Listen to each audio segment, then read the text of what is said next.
Alright, let's see here. Right, our passage was blocked, so we can try and climb it. We can, through animal kinship, you commune with the wild, looking for help. You feel there must be a way to clear the snow from the path itself. No, let's use our abilities. Let's commune with the wild. And that used up some of my Kai power. A sudden noise makes you turn to your head. Instantly, you see several pairs of eyes, yellow and burning like torches, staring at you through the snowy underbrush. They are the eyes of mountain wolves. You crouch down in the snow and keep perfectly still, your senses tingling. Slowly, the pack leader leaves his cover and moves towards you. He is an old male with a distinctive patch of white fur on the center of his forehead. His thick gray body fur is highlighted with gold-colored hairs that ripple and gleam as he traverses the forest floor with ease. There he is.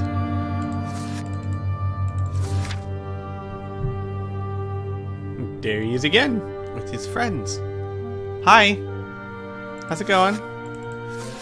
Yes, please. Look. Yes, please. Next page.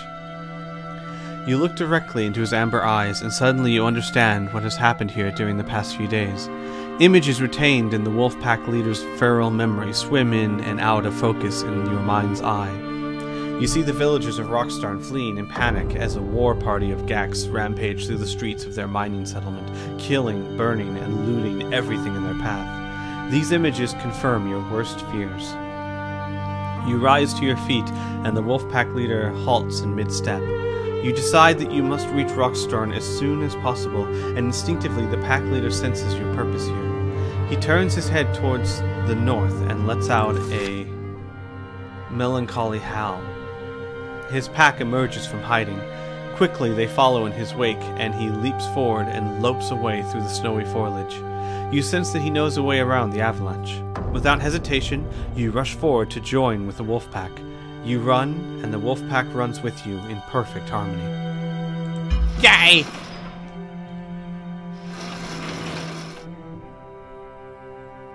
Whee! Okay. Alright, so there are random encounters. Moving across the map, you have a chance of random encounters. Also, when you meditate, which I'm going to do to restore my Kai power, you have a chance of fighting something. Just restore. There we go. I clicked that because I was done. You don't need to rest for the full time if you restore everything. So, excuse me. Let us go. Whee! Yes, I would like to write my story from here. Thank you. The village of Rockstar was once a thriving and vibrant mining community, nestling among the slopes of the surrounding mountains. Life here, on the border with the Darklands, is harsh, yet the villagers of Rockstar are a hardy and industrious community. They are fiercely loyal to you, their liege lord, and to King Unlar of Summerland. Now Rockstar lies silent and smoldering. The noise of its steam engines and its armory no longer echo among the high peaks. Cautiously, you approach the entrance of the village. It is eerily quiet. The smell of wood smoke that you detect from a distance is now heavy with the cloying stench of death.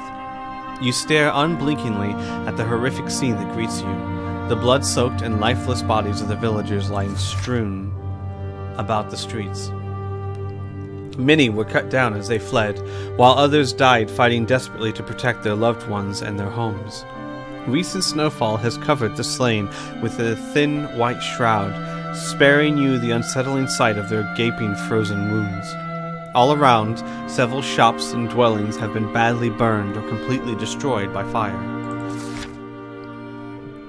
There are too many victims hereabouts for you to gather their bodies and give them a decent burial, as is the customary practice in Summerland.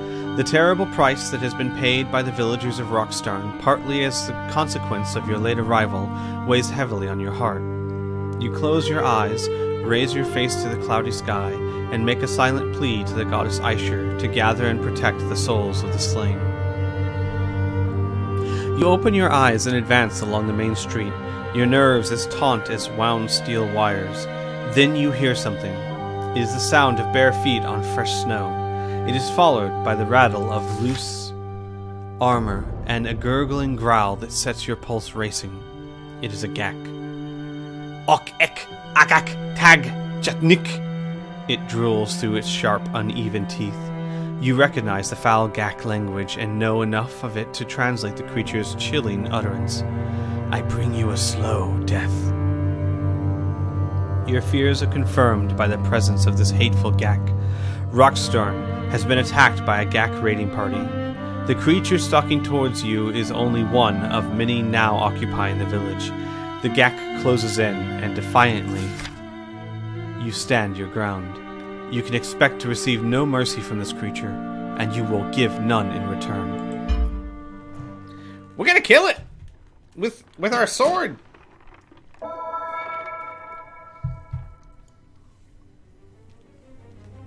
Okay, so this is how combat works in this game. It's pretty deep so far, from what I can see. It's not overly complicated or anything, but it still has a lot of options in it. It's we're gonna do a combo attack. It's kind of like Final Fantasy. Okay. Hiya! Okay, thank you. Haha! Did I kill it? No? Okay. Let's do that. There we go. Haha! Sucks to be you. Oh crap! Sucks to be me. I'm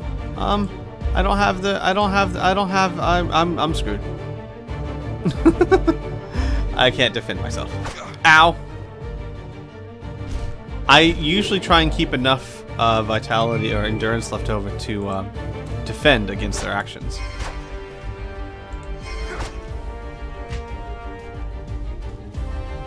Alright. So let's defend. Because I don't have enough to kill it this turn, I think. Well, I might, but let's just be safe. Alright. Haha! I missed. Curses. Alright, let's finish this off.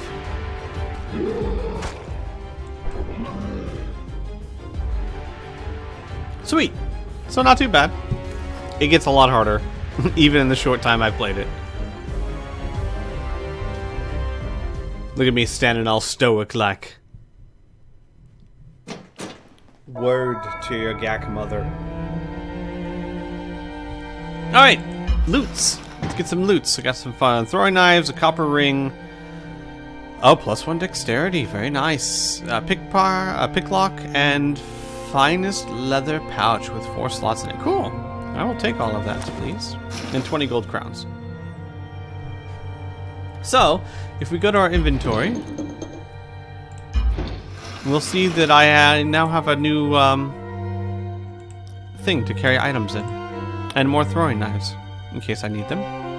Also, this is my belt. I can only use what's here in my in combat. And if I go to my character sheet, I should have 13 dexterity. Aha! I do indeed. Sweet.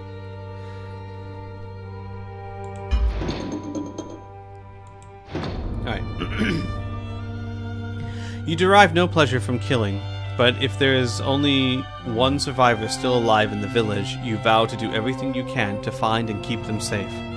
You turn away from the Gax's corpse, and scour the surrounding buildings for signs of life.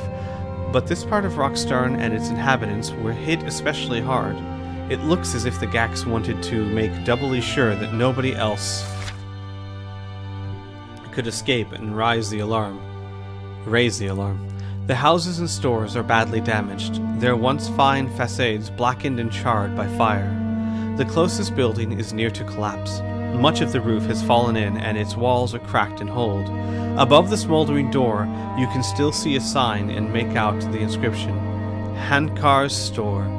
The store is in such a dangerous condition that you feel it is unsafe to enter it, However, it has an attached warehouse that has survived virtually intact. You try to enter, but the door has been barred from the inside. Let's see here. What do I want to do? I don't have mind over matter, so I can try and bash it. Or I can try and reach the large hole you spotted in front of the building. I'm going to try and reach the large hole. I don't want to bash the door open. That sounds incredibly loud. Start to climb! Alright.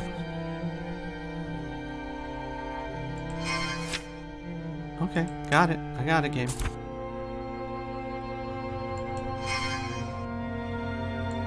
Ah, I missed!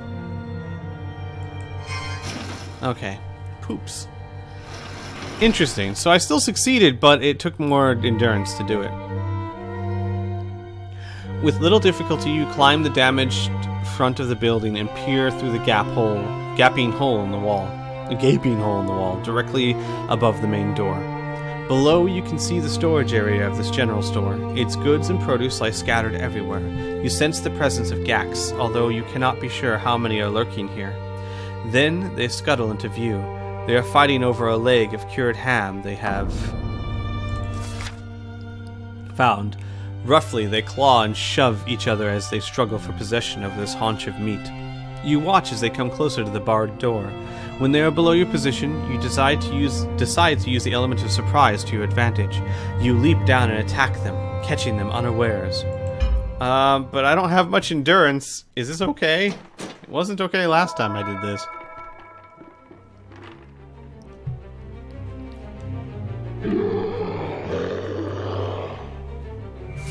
Haha!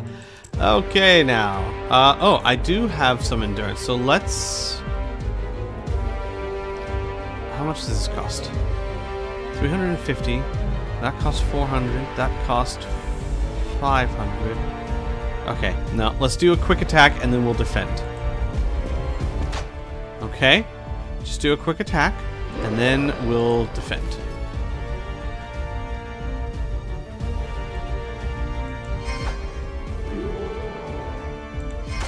There we go. Nice little counterattack right there. Alright. Now is the next one going to try something? Okay, nope. He's going to get his butt handed to him. I missed! Curses! Curses, curses, curses. How much do I have? 640? Oh, I can't use this yet. Alright, what can I do? Wolf Slice, a cutting blow dealt with the shield that causes hemorrhage, also inflicts shield damage. No, you know what? Let's try and take this guy out.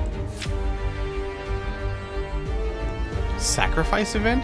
You can perform an action event even if you have no endurance, but beware, you will lose vitality in doing so. Oh, wow. Okay. Nope, not gonna waste vitality on that. Ouch. Ouch. Maybe I should have.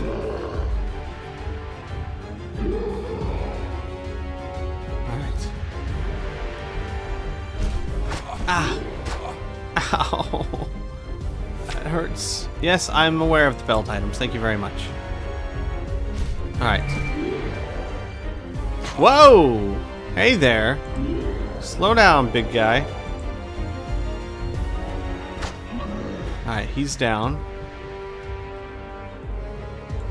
Alright, how much is this? This is 600 to 900. No, I can't use that yet. Oh, this will stun him. So let's do that. Nice. Alright, that'll stun him. And then I can do a quick attack, or just let my endurance rebuild. Let's just let my endurance rebuild.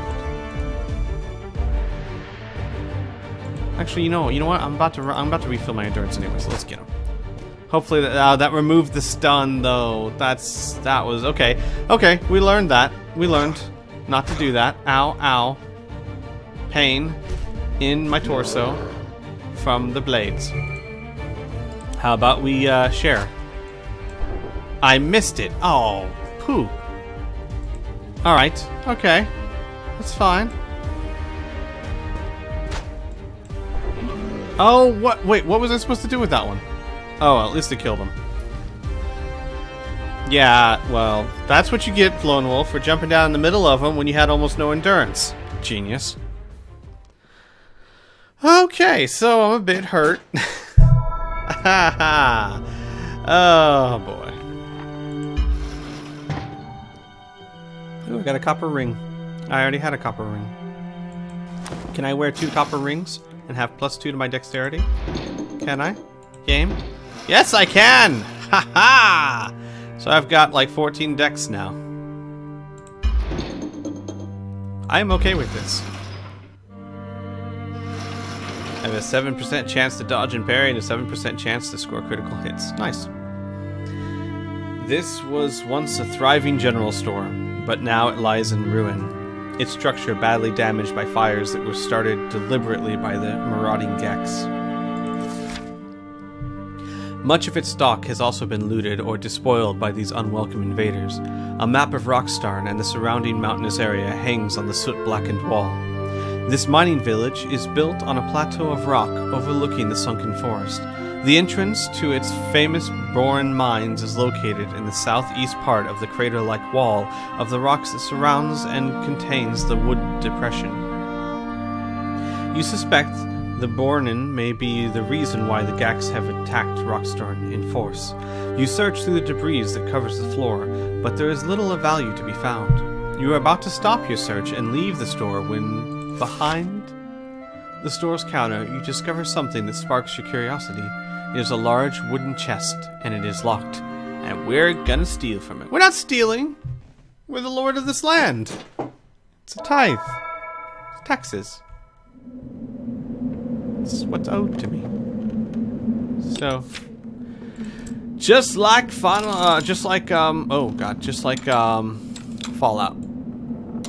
Okay. How about we try over here? Okay. A little bit more. Poop! Alright, it's fine. It's fine. Okay, so we're about like right up like that. Ha! What'd I get? Skittles? Tell me Skittles. Summerlin Skittles. You managed to pick the lock, and now the container lies open in front of you. You look inside and find some valuable items that could prove useful. Throwing knives, lamps for a potion, leather, superior leather, Lanuma bread, and some gold crowns. Take it all! Take it all. When you leave the store and return to the main street, a gust of icy wind bites into the exposed flesh of your face, and the sudden chill makes you shiver. The winter sun is completely obscured by thick gray clouds, yet you are able to tell the time of day without its helpful presence. It is nearing midday. Well, that's great and all, but I need to meditate first. So let's do that, shall we?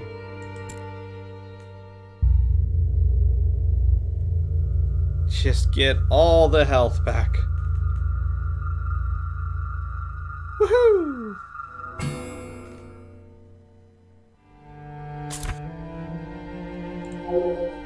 Sweet, saucy health. Yes, I would like to rewrite the story from here. You follow the main street, tense and alert, ever watchful for signs of human life or Gak raiders. Suddenly, the door of a nearby building is thrown open, and into the street pour a gang of Gaks, growling and waving their black-bladed weapons above their loathsome heads. You steel yourself for imminent combat, but your concentration is broken when you glimpse a human is among their number. It is a girl in her late teens with short, dark hair and sharp, sparkling eyes. Judging from her appearance and her clothing, she does not look like a typical Rockstar villager. Okay. Let's see here. I can feel compelled to intervene, fight the Gex in the open, launch a Mind Blast attack against the distracted Gex, take the advantage of the confusion to observe the girl. Oh, I don't have that. Okay, let's do that. Let's hit the Gex with some mind juice. Hit him with some mind juice. No! Oh! Okay. Okay, got it.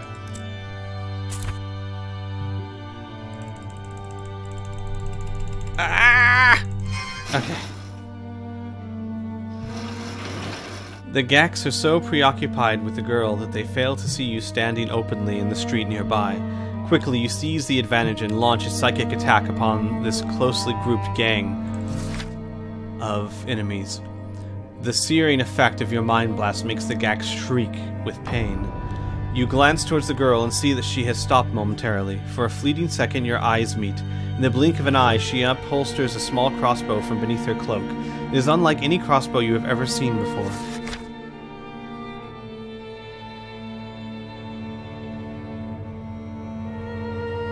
Ooh, she flies. She flies, and this guy takes a really long time to fall. Cool. She levels the strange crossbow at one of the Gax and sends a steel bolt straight between the creature's hateful eyes. She fires another, and again, and another Gax falls dead. Then another. The crossbow is reloading itself as fast as she can fire it. Quickly, she holsters her weapon and sprints across the street towards the cover and safety of an undamaged house on the far side. Your instinct is to follow her, for she is the first living human you have encountered so far. There are many questions you would like to ask her. Unfortunately, the break in your concentration gives the Gax some reprieve from your psychic attack, and now their shrieks of pain have turned into cries of anger. You raise your weapon and rush towards them, eager to slay them all before they can fully recover from the effects of your Kai Mind Blast. Kick them while they're down, Lone Wolf! Kick them while they're down!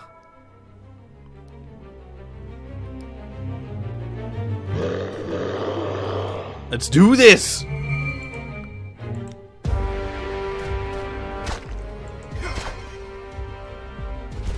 Alright. I have 969. That's gonna take all of it. I need to be able to defend. What's this? This is 650? Alright, let's do 400. Alright, he's down. Okay. Oh, wait, I'll be able to... That is 350, but that is 650. I can almost stun him. Okay. There. Brilliant. Got it, just in time. Nice! That should stun him while my bar recharges. Perfect. Let's finish him off. Ha-ha! Oh, hi. Hi there. With your axes and things. I have 800 left. Alright, we'll do a quick attack and then we'll defend.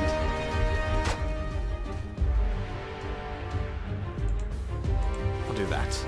There we go.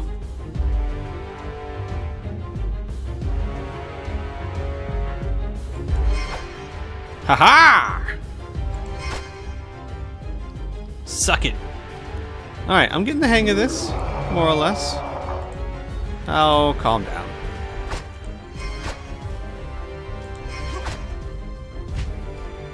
Are you still alive? Oh, we can't have that. We also can't do anything yet. Alright, now we can. Oh, he blocked it! You sneaky little bastard. Ow! Ow! Oh my god! Not cool. I almost got through this with no damage. I really gotta get the hang of this. Oh! Oh! Oh! Hi there! That was... okay. That was badass. Not sure when I pulled the summer sword out, but you know, I'm just cool like that. That's how I roll. Good. I need lockpick. It's not a pick lock, it's a lockpick. Okay? Get it right. We'll take all. My inventory has got to be getting pretty full by now. Yeah, I've got 3 slots left. Alright, that's okay. 3 slots ain't bad. The girl is nowhere to be seen. You focus your gaze on the houses opposite and detect fresh tracks leading towards the front door of the largest house. It has escaped the fire that has ravaged much of this area, and clearly you can read the ornate sign fixed above the door. Redalion the Inventor. Stealthily, you approach the front door and twist its iron handle. It is locked. Make your choice! Fisticuffs? Or a lockpick. Let's just lockpick. Let's not be a brute. Come on now, Lone Wolf. Don't be uncultured. Let's just hope we don't waste all our lockpicks doing this. Alright, let's try over here. Okay, that is nowhere close to it. Okay then, we'll try over here. Closer, closer. Ah! Okay, okay, we have an idea. How about up there? There we go. Okay.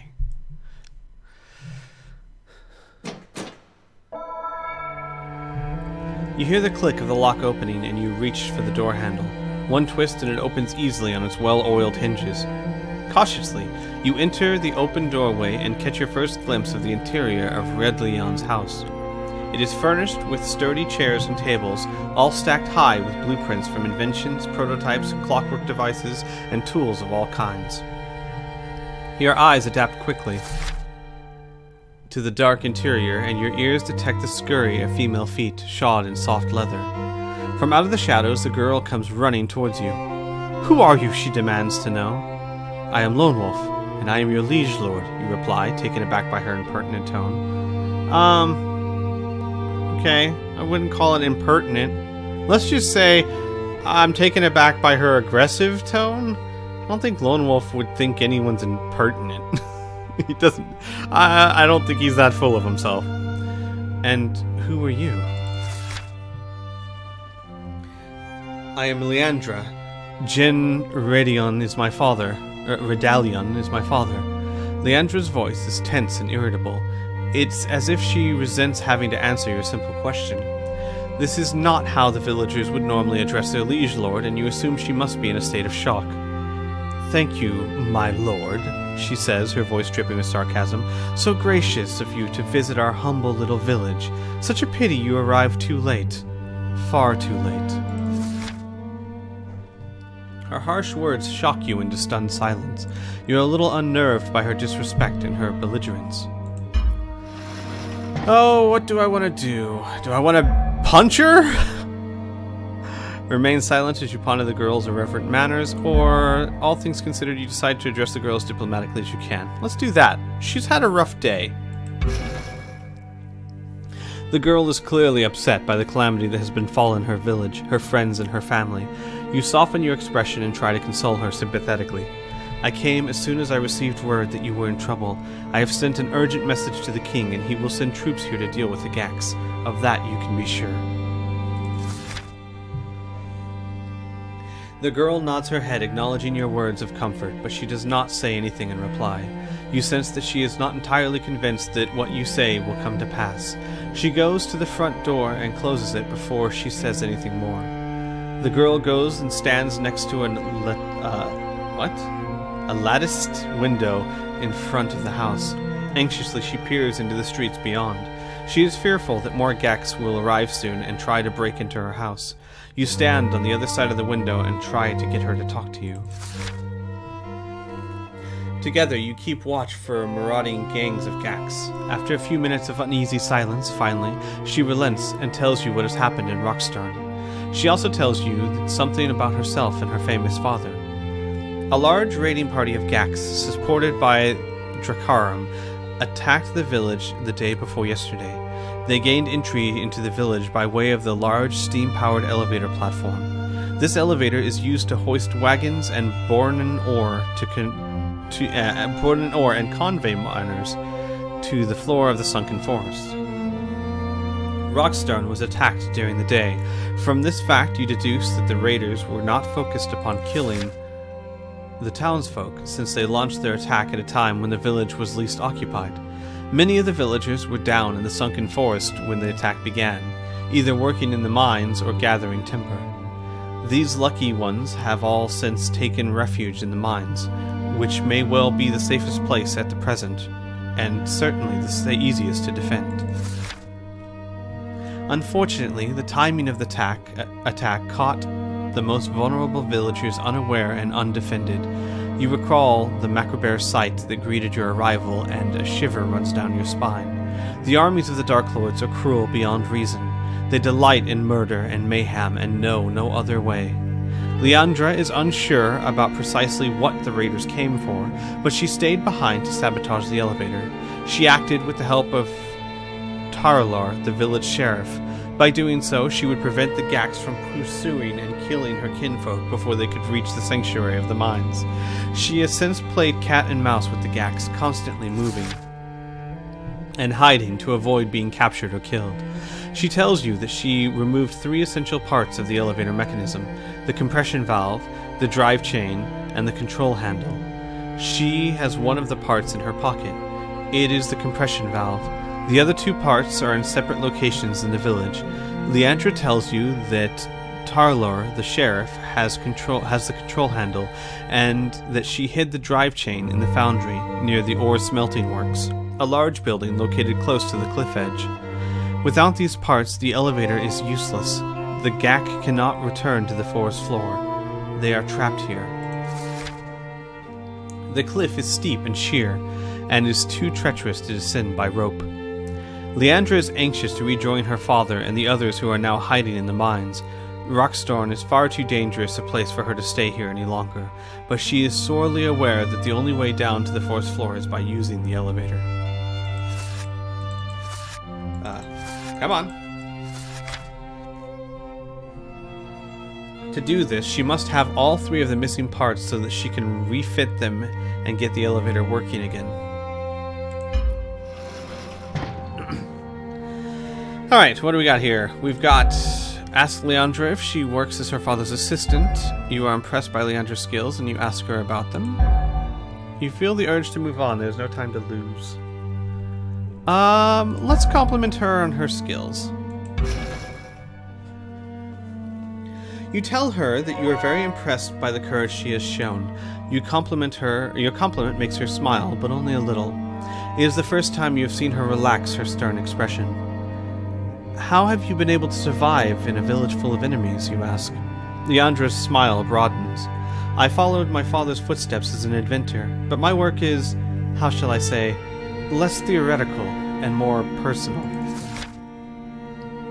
She flicks back her cloak to reveal her holstered crossbow. I am a crack shot with this. It's kept me out of harm's way so far, but now I have only a few bolts left.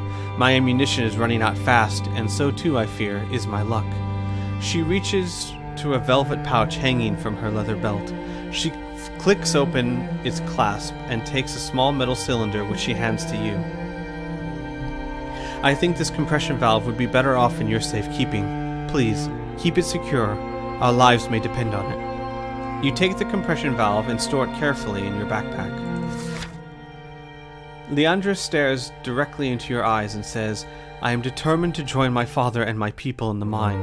You have come here to pursue the raiders and avenge the destruction they have wrought, is that not so? If you help me, then I will help you. We're going to need a working elevator to reach the forest floor. Without it, you'll not be able to discover the reason for this attack. Leandra says, when the Gax discovered that I'd sabotaged the elevator, they were furious. In their blind rage, they vandalized the pump room and the boiler house. I must go there and make good any damage to the pump and boiler. It is no good replacing the missing parts if there is nothing to power the elevator. And while you're taking care of that, I shall search for these missing parts, you reply. Leandra nods her approval. Remember, she says, Sheriff Talor has the control handle, and the drive chain is hidden in the foundry. I had little chance to hide it properly. There were 2 Gaks chasing me, as I recall. I threw it among some other chains that were lying on the floor. It's very different from those chains. It's smaller and well oiled. The foundry chains are dry and have much bigger links. Very good. This will help me find the parts, you reply. Your immediate tasks are now clear. You must find Sheriff Tarlor and retrieve the control handle. And you must go to the foundry and find the drive chain.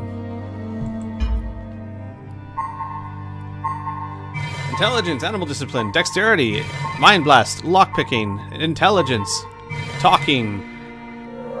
Sweet! Awesome! Oh, I see. So this unlocks the other Semisuid powers. And I got 2 intelligence and 1 dexterity and no strength, because F strength. I ain't some muscle-bound idiot. Blood on the Snow, Chapter 2. I think I'm going to take a break here, get something to eat, stop reading for a while, because, man, that dries your throat out. So, we'll continue this later. Hey guys, thanks for watching. I normally don't like it if people give me advice on how to play a game I've never played before, not because I'm mean, but because I like to figure it out for myself. I feel like it's a challenge, it's something to tackle. However, I've heard the combat in this game is really, really tough, and I'm still trying to learn all the ins and outs of it. So if you guys have ideas or suggestions, let me know. Let's see if we can get through this book together. We'll see. Anyway, if you haven't done it already, the thing I'm promoting is actually Project Aeon. It is where you can read all of the Lone Wolf books for free. Joe Dever, it's completely legal. I should probably mention that, by the way. Joe Dever gave his blessings for it, so it's a really great site. Check it out, and I will see you guys tomorrow.